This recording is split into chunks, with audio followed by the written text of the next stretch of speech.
Hello, hello. Alors, j'espère que tu vas bien. Donc, bonsoir, bonjour, peu importe à quel moment tu regardes cette vidéo. Si c'est la première fois que tu tombes sur une de mes vidéos YouTube, je t'invite à t'abonner et activer la petite cloche là.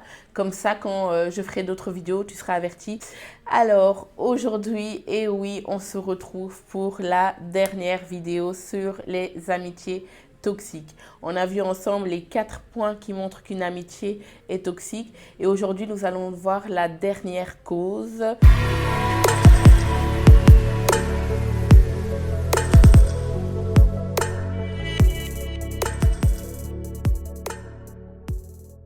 Donc la 5e chose qui prouve qu'une amitié est toxique, c'est refuser le changement. Et oui, refuser le changement. Vous savez, les choses changent, le mode de vie change. Et en tant que bonne personne, nous devons nous adapter au changement. Refuser le changement, tout simplement, c'est refuser d'avancer. Et aussi, il faut que l'on sache que notre ami n'est pas un acquis. Donc notre ami va changer avec le temps. Nous aussi, nous allons changer avec le temps. Et penser qu'un ami doit rester comme nous l'avons rencontré, c'est tout simplement refuser que notre ami devienne meilleur en fait. Et ce genre de personnes qui vont refuser le changement, que ce soit dans leur vie à eux ou dans la vie de leur amitié, c'est des personnes qui feront jamais d'efforts pour que l'amitié puisse évoluer. Et on peut reconnaître ces personnes quand à chaque fois qu'ils sont avec toi, ils font que te rappeler ton passé. Tu étais mieux avant, tu n'es plus comme avant, etc. C'est pas en soi que tu as changé, que tu es devenu mauvais, c'est que la personne ne veut pas le changement dans ta vie, dans ton environnement. La personne en fait n'appréciera pas en fait ton présent. Et nous avons ce genre d'amis qui n'aiment pas notre présent. Ils se plaindront en fait que maintenant nous ne sommes plus comme on les a rencontrés. Ça c'est la preuve que notre ami refuse le changement dans notre vie, dans notre amitié. Et voilà que l'amitié devient toxique. Alors aujourd'hui, on va voir quelles sont les 5 choses qui prouvent que là, on doit faire attention car le changement arrive, donc on doit s'adapter. Alors la première chose, c'est la situation. Oui, il faut savoir que les situations dans une amitié peuvent changer. Ton ami peut avoir un bébé. Ton ami peut se marier du jour au lendemain. Et cela, on doit s'adapter au changement. Lorsqu'une amitié devient toxique, quand la situation de notre ami change, c'est quand on n'a pas su en fait discerner ce changement et y accompagner notre ami dans ce changement. C'est alors qu'on a des amitiés qui sont toxiques quand l'autre en fait vient d'accoucher. Et ton ami veut que tu sois toujours présent à toutes les fêtes du monde, veut que tu sois toujours présent à toutes les invitations, tous les anniversaires, même à son anniversaire. Sache qu'il se peut que tu fais une fête d'anniversaire et que ton ami ne viendra pas ce jour-là. Pourquoi? Les choses ont changé. L'enfant de ton ami est tombé malade ce jour-là. Il y a eu un problème avec l'enfant ou autre. Ton ami est tout simplement épuisée parce qu'elle s'est occupée de l'enfant toute la semaine. Donc, elle sera très fatiguée de venir fêter avec toi. Et quand tu refuses cela, vous serez constamment dans des disputes où tu lui dis ouais, t'es jamais là, pourquoi tu ne fais plus ça, etc. Alors que non, tout simplement ton ami a changé de situation et toi, en tant que bon ami, tu dois savoir la suivre, t'adapter dans ce changement-là. Une amie qui est avec toi, qui pouvait faire tout ce qu'elle veut avec toi, lorsqu'elle aura un enfant, elle aura d'autres priorités. Elle aura même d'autres responsabilités qui lui permettra pas de faire ce que toi tu fais, de sortir à des heures tardives comme toi tu le fais, etc. Et il faut l'accepter. Si tu as une amie ou un ami qui se marie aussi, il a d'autres priorités maintenant. C'est plus l'ami célibataire qui pouvait faire ce qu'il veut en temps et en heure, etc. Maintenant, il dépend aussi de l'avis de sa femme, de son mari. Elle ne peut plus faire les choses sans l'accord de son mari. Voilà pourquoi certaines choses, elle dit non. Pourquoi? C'est pas elle qui ne voulait pas, c'est son mari qui n'aime pas ce genre de choses. Et lorsque tu ne comprendras pas cela, tu deviendras toxique pour ton ami. Pourquoi? Parce que tu vas commencer à combattre constamment ton ami, à lui poser tout le temps des questions. Mais qu'est-ce qui t'arrive? Pourquoi tu n'aimes plus ça, etc. Non, Ton ami a eu des situations qui ont changé dans sa vie et maintenant tu dois t'adapter. Alors la deuxième chose qui prouve qu'on doit faire attention et s'adapter aux changements dans une amitié, c'est le lieu. Donc ça peut être le déménagement. Oui, ton ami maintenant ne vivra plus près de toi, ton ami maintenant ne sera plus près de toi. Donc il y aura certaines choses avec ton ami que tu ne seras plus faire et heureusement aujourd'hui on a les réseaux sociaux, donc WhatsApp, etc. C'est plus facile vraiment de garder une amitié, peu importe la distance, etc. Parce qu'on a les réseaux pour s'appeler, etc., pour prendre des nouvelles, pour se confier. Donc, plus d'excuses aujourd'hui. Refuser aussi le changement géographique dans la vie d'une personne, c'est être toxique tout simplement pour cette personne parce que le temps change aussi, les projets changent et voilà, on envisage des fois aussi de partir ailleurs. Ton ami, tu l'as rencontré à tel endroit, ça ne veut pas dire que vous allez rester à tel endroit toute votre vie. Et il faut un peu se préparer en fait à ce genre de changement et toujours continuer à être cette bonne amie, peu importe la distance. La troisième chose, la maturité, mûrir. Tout simplement, ton ami a mûri avec le temps. Oui, l'ami que tu as rencontré à 16 ans ne sera plus le même à 26 ans. Et souvent, beaucoup ne comprennent pas ça. Il y a des choses, en fait, avec le temps que tu regrettes d'avoir fait ça. Il y a des attitudes avec le temps que tu t'es même peut-être repenti de tes attitudes. Tu t'es repenti de cette vie-là et tu as même appris avec le temps. Donc, avant, tu aimais faire telle chose, tu étais dans tel délire. Et avec le temps, tu commences à comprendre que ces choses-là ne sont pas bonnes. Et il y a de ces amitiés toxiques où les personnes veulent que tu restes comme ils t'ont connu, veulent que tu restes avec les mêmes délires que tu avais au commencement, alors qu'il y a des gens qui mûrissent dans la vie. Il y a des gens qui se permettent plus de faire certaines choses qu'ils faisaient avant, tout simplement parce qu'ils ont mûri, tout simplement peut-être parce qu'ils regrettent aussi ces choses-là. Et lorsque dans une amitié, tu ne comprends pas cela, tu deviendras toxique. Parce que toi, tu voudras garder les mêmes délires, toi, tu voudras garder les mêmes habitudes, toi, tu voulais ton ami là qui te faisait tout le temps les mêmes coups qu'avant, etc.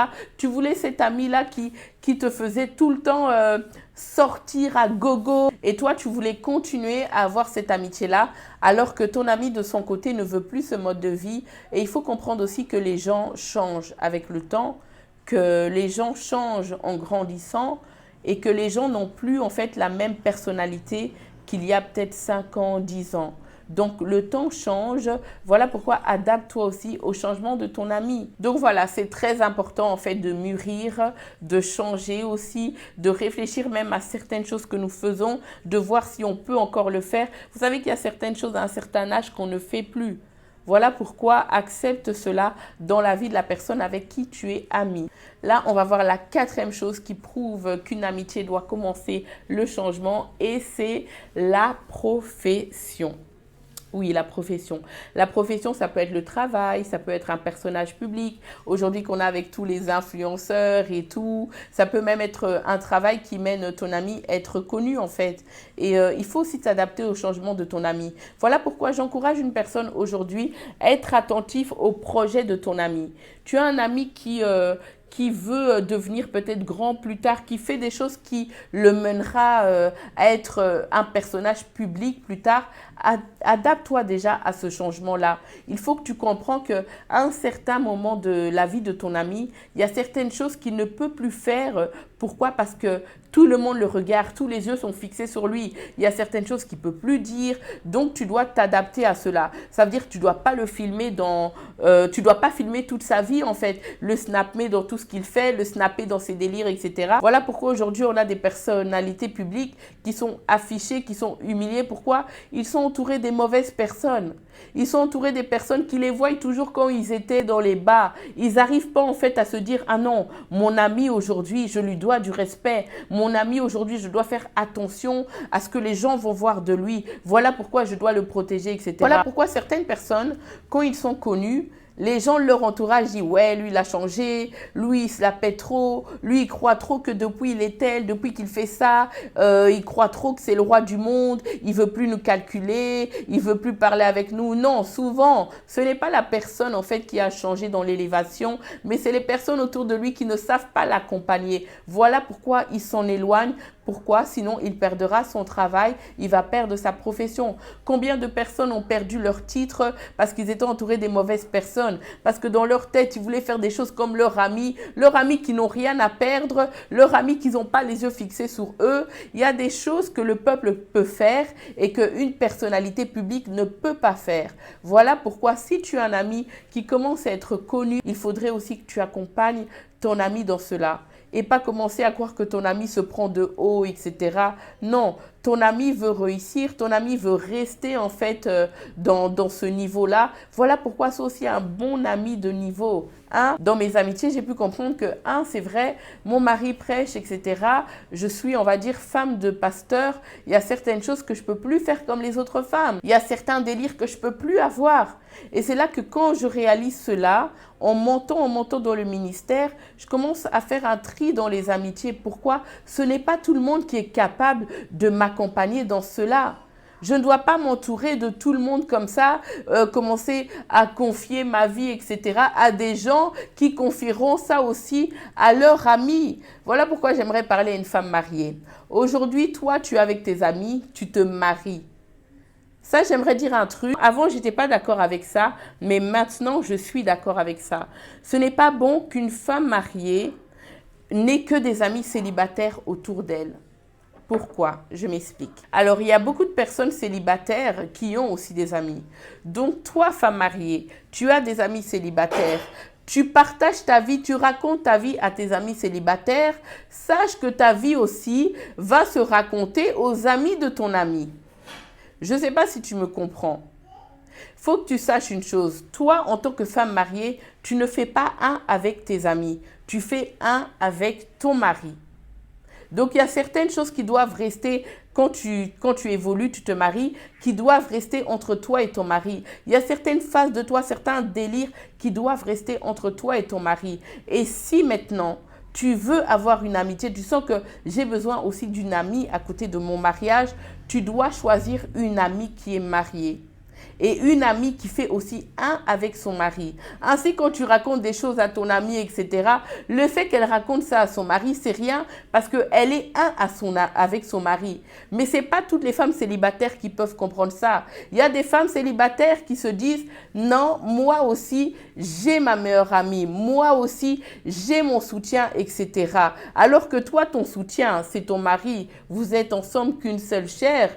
Mais ton amie qui est célibataire, elle n'est pas une seule chair avec ses amis. Elle ne fait pas un avec ses amis.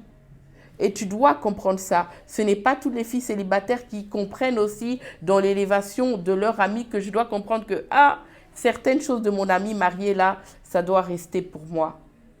Voilà pourquoi toi, en tant que femme mariée, tu dois maintenant regarder tes amitiés, faire un tri et placer les limites là où il faut. Pas parce qu'elles sont mauvaises, tout simplement parce que ton ami là n'aura pas cette capacité de t'accompagner dans ton mariage ou dans ton ministère ou dans tes projets, etc. On continue. Donc voilà, comme je disais, la profession.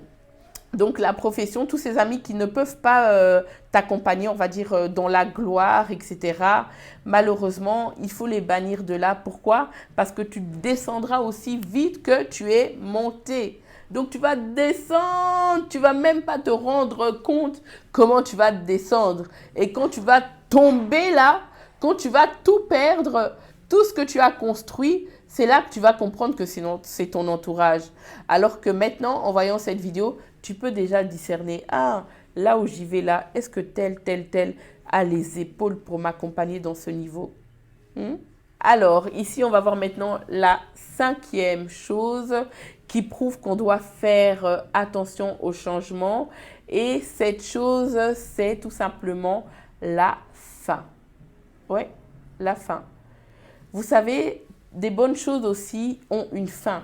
Ce n'est pas que les mauvaises choses. Toute fin n'est pas négative. Souvent, on aime chercher cette petite chose qui explique la fin d'une chose, d'une amitié, alors qu'en fait, non. C'était le temps. C'était la fin de cette amitié. Il faut savoir que toute personne n'est pas appelée à t'accompagner jusqu'à la fin de tes jours. Toute personne n'est pas appelée à t'accompagner dans ton mariage, dans ton foyer, dans ta profession, dans le lieu où tu vas, etc. Non. Et il faut aussi être mature pour comprendre que, là, mon amitié va prendre fin. Pas parce que l'autre est mauvaise, pas parce que je suis mauvaise, mais tout simplement, c'est le temps. Et celui qui ne veut pas comprendre ça, qu'il y a des amitiés qui doivent prendre fin, ça, ce sont des gens, en fait, qui vont se faire beaucoup d'ennemis. Voilà pourquoi ce n'est pas normal quand tu vois une personne, tous les ennemis qu'elle a, c'était ses ex-amis. Ce n'est pas normal. Toi, tu n'as pas des ennemis que tu ne sais pas pourquoi ils ne t'aiment pas, des gens que tu ne connais pas. Non. Tous les gens aujourd'hui avec qui tu as des problèmes, c'était tes amis il y a un temps. Tu rigolais avec eux il y a un temps. Tu dormais avec eux il y a un temps. Tu mangeais, tu buvais avec eux il y a un temps. Et aujourd'hui, c'est tes ennemis. Pourquoi? Tout simplement, tu n'as pas compris que c'était le temps de la fin de votre amitié. Tu as voulu chercher la bête. Tu as voulu chercher, il a fait ça, elle a dit ça, elle ne m'a pas respecté, etc. Non, des fois, c'est la fin. Et il faut comprendre cela. Si tu ne comprends pas cela, tu seras tout le temps frustré. Je ne sais pas si vous remarquez, il y a vraiment des gens comme ça dans la vie. Vous les voyez amis sur les réseaux sociaux et puis du jour au lendemain, ennemis. À chaque fois que tu lui poses des questions, ah, ton amie là, est-ce qu'elle va bien, etc. Tout le temps, elle, faut pas me parler d'elle, faut pas me parler d'elle, faut pas me raconter. Hé, ma sœur, arrête un peu. Ce n'est pas normal. Tous les gens que tu côtoies aujourd'hui sont tes ennemis. Non. Non, ce n'est pas normal. Des fois, il faut comprendre que cette personne était mon amie, cette personne est une bonne personne dans ma vie, mais cette personne aujourd'hui s'est mariée, cette personne aujourd'hui voit les choses différemment que moi. Donc aujourd'hui, tout simplement, on n'est plus amis. C'est tout, point. Parce que les choses ont changé. C'est rare qu'on voit ces personnes, ah, tu n'es plus ami avec un tel. Non, c'est pas qu'on n'est plus amis. Le temps évolue, voilà. Elle est de son côté, elle a son foyer, elle fait sa vie. Moi, je fais ma vie, j'ai mon foyer aussi. Non, des fois, c'est comme ça. Hein. Mais tout simplement, c'est nous qui refusons cela. C'est nous qui aimons nous faire des ennemis comme ça pour rien. Hein? Aujourd'hui, je vais t'aider un peu. Regarde bien tous tes ennemis là que tu as. Donc voilà, comme je disais, refuser. La fin d'une chose dans une amitié, c'est tout simplement te faire des ennemis gratuitement pour rien. Je t'encourage aujourd'hui, si ça prend fin avec une personne, des fois ne te dis pas que la personne t'a fait du mal. N'essaye pas de chercher ce que la personne a pu faire contre toi ou autre. Accepte tout simplement que c'était un temps. Oui, il y a des amis qui sont là pour être avec nous un temps et après, il y a des amis pour qui le temps est terminé. Et voilà, on passe à autre chose. Il faudrait aussi arriver à un niveau où tu peux comprendre que j'ai un chemin à faire, un long chemin à faire. Dans ce chemin de la vie, il y a des personnes qui vont m'accompagner et d'autres qui vont s'arrêter au milieu du chemin, tout simplement parce que eux aussi ont leur chemin qui est différent du mien. Donc vraiment, je t'encourage à comprendre cela. Et quand tu vas comprendre cela, tu verras, tu auras moins de problèmes avec les gens autour de toi. Pourquoi? Parce que tu as mûri et tu sais qu'il y a des personnes de saison. Et voilà quoi. Donc voilà, c'était fini pour aujourd'hui. J'espère vraiment que ça a pu vous édifier, que ça a pu vous aider à analyser, à discerner vos amitiés, à t'arranger avec certaines personnes aussi. Donc voilà, j'espère que vous avez aimé. Et si c'est la première fois que tu es tombé sur une de mes vidéos et que tu as aimé, je t'encourage vraiment à me laisser un petit commentaire pour me booster pour les prochaines vidéos. Et on se rejoint bientôt sur ma chaîne YouTube sur d'autres vidéos, d'autres témoignages, d'autres encouragements. Donc voilà, bisous, bisous, bye.